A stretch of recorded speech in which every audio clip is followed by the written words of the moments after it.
This is the brand new ROG Phone 7 Ultimate. It's $1,400. It's the fastest, most extreme Android phone to ever exist by a mile. Does it beat the iPhone? Is it finally time for me and other iPhone users to jump ship to Android? Spoiler alert, this is me getting into bed at 3 a.m. last night because one of these phones' batteries would not die during my battery test. So, starting with the unboxing experience, I can say with a high degree of confidence so far, yes. The phone comes packaged in what looks like an interplanetary object. This magnetic strap, by the way, is also a dock for the phone that launches an augmented reality video game, which is shockingly well fleshed out for what's basically just a party trick. I mean, these things are actual buttons that control your phone like a games console. There's an insert, which has a case inside of it. Cool design, but just shockingly little material here considering the beastly size of the phone. You've got the charging brick, USB-C cable, a very sizable pouch, don't even think about it, editors, and that's made to carry the single most ridiculous phone accessory you've ever seen, the Aeroactive Cooler 7. And here's the phone, which, with the case this skimpy, kind of looks like you've just slipped a bodybuilder into a bikini. Now compare that to the unboxing experience of the iPhone 14 Pro Max. I guess they win on minimalism? But yeah, this point clearly goes to the ROG. 8 more tests to go. Let's see if the most extreme flagship phone on the planet can beat the most popular flagship phone on the planet. So then we've got audio. And to be honest, I've been super impressed with the speaker quality on the new iPhones. No one can argue that this is not one of the best sounding phones on the market, with a pretty powerful combination of its bottom firing speaker and then its earpiece speaker on the front. But, this is something else entirely. Last year's ROG Phone 6 already had the best phone speakers on the market, and they say they've now given the speaker units even more room to be able to move and therefore push more air, which should result in even boomier sound. Oh wow, okay. Instantly.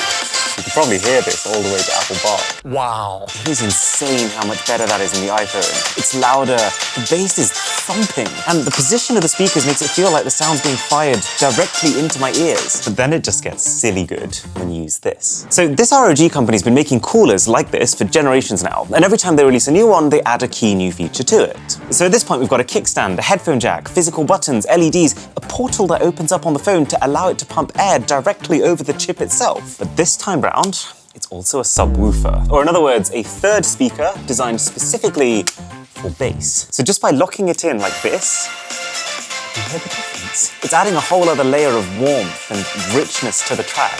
Don't know what else to say. Second point also goes to the ROG. But okay, fine. The unboxing experience, the audio experience, you could say they're still niche features. So let's test what's arguably the most core, fundamental phone feature for all of us. The battery. So we'll get both phones side by side. These are brand new versions of each phone, by the way, just to make sure they have 100% battery health. I've equalized brightness and put speaker volume at 50%, so let's see who wins. The plan is we're running straight YouTube videos for the first couple of hours. Okay, wow. The iPhone is actually a reasonable amount ahead, possibly because its display can automatically reduce its refresh rate to lower than the ROG phone can when not needed to save battery. I also reckon though at least some part of this is the fact that Apple's battery indicator does not tell you the truth. I'm pretty sure that iPhones hang on the first few percentage points just to reassure the user that their phone's not dropping as soon as they take it out of charge. So now, social media. We'll do Instagram and TikTok for another couple of hours. And after that, you can start to see the ROG pulling ahead. But what's really gonna separate the men from the boys is some proper gaming. So we'll run some Genshin Impact, some Doom, and just basically keep these games on until the phones call it quits. Which, in the iPhone's case, gives us a total time of 9 hours and 30 minutes. I would say that is towards the upper end of modern flagships, but just not the best. Meanwhile, the ROG is still going. It's still at 37% for goodness sake. But slowly, surely, if we push it hard enough, it too eventually dies. But it took 12 hours and 18 minutes to get there, which frankly is insane. And yes, I stood around for 12 hours to get this result. So, you know, subscribe if you appreciate it. You won't regret it. I'm only half surprised by the result. I mean, this thing does have 2 separate 3000 mAh batteries inside of it, so 6000 mAh total, which is a lot more than this guy. It's just that because it's actually the lighter phone between the two, you forget how much is in there. But then I was like, well, the phones are down here anyway. They're both at 0% right now. We might as well also test how fast they can charge. And you see why I ended up sleeping at 3 a.m. now. So I plugged both in using the original charging bricks and cables provided with them, which gives the ROG up to 65 watts of power. And the iPhone, well, technically 0 watts. It doesn't come with a charger. But assuming you'll pay the extra $40 to get the fastest possible charging, this brick can deliver 27 watts of power to an iPhone 14 Pro. The iPhone's definitely off to a faster start, which might sound strange, but is not actually unheard of, because that wattage figure, it doesn't tell you the full story. Because the number only tells you the maximum charging power the phone can reach, not the power that it can keep sustaining the charge at. So anyway, as soon as the ROG Phone kicks into gear, it very quickly equalizes, even slightly overtaking after just 10 minutes. And something to think about is that the iPhone also has a far smaller battery capacity too, 4,300 mAh versus 6,000. So there's just less to fill up. And so the fact that it's even close sends a very clear message that charging speed is not one of Apple's fortes. And yeah, if you look at the final times for the complete charge, ROG Phone slips in at 1 hour 7 minutes, while the iPhone still has a way to go. So that's another point to the ROG. Now, you might well be thinking, well, of course the ROG Phone wins all of this. It's a $1,400 phone. But this thing comes with 512 gigabytes of storage by default. And if you go for 512 gigabytes on the iPhone, it's the same price as this in the US, and actually the much more expensive phone basically everywhere else. But surely the iPhone wins in the camera department, right? The camera is one of the reasons to buy an iPhone. Well, both phones have one camera on the front and then a triple camera on the back.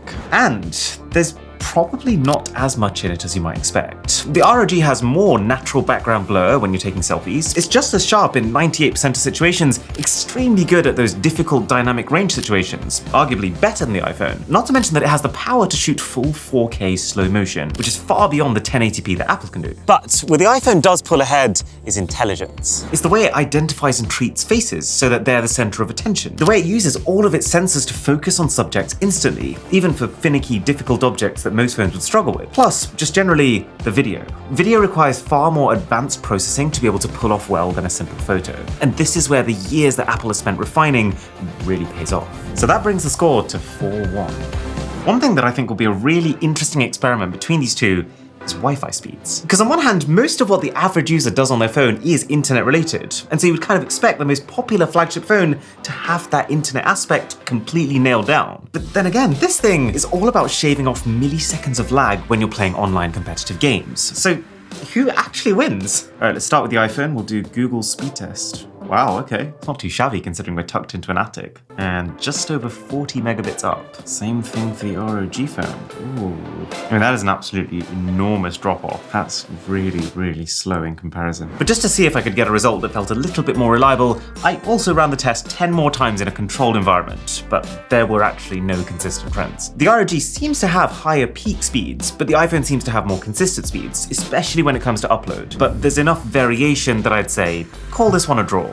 But what's even more important than a bit of slightly reduced latency here and there is how good everything actually looks on these screens.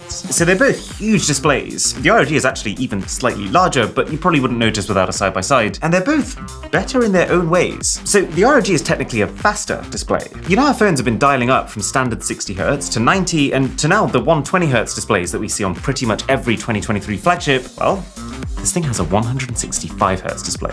Proportionally, that should be nearly as big as the jump between 60 and a 90Hz display, which was huge. And yeah, if you scroll your home pages and record using a slow-mo camera, you will absolutely notice the difference. But my eyes are struggling to. It feels like one of those 50% more effort for 5% more gain type of situations. And to be honest, I think at this point what makes more of a difference is the quality of animations, which Apple really does have nailed down. The ROG does also have a second display on the back, although I would say it's far less useful than the rear displays on most phones that have it. It doesn't let you preview the camera or check the contents of your notifications. It is almost exclusively just for those, hey, look what my phone can do moments. And then for the iPhone, we have a higher peak brightness, 2000 nits versus 1500, which basically covers you for those extra bright outdoor scenes or those extra dark TV shows. I'm looking at you, Game of Thrones and Ozark. It has LTPO tech, which is why it can lower its refresh rate all the way down to 1 Hz when not needed, which, as you've seen, does help it to save some battery. It has a slightly higher resolution and also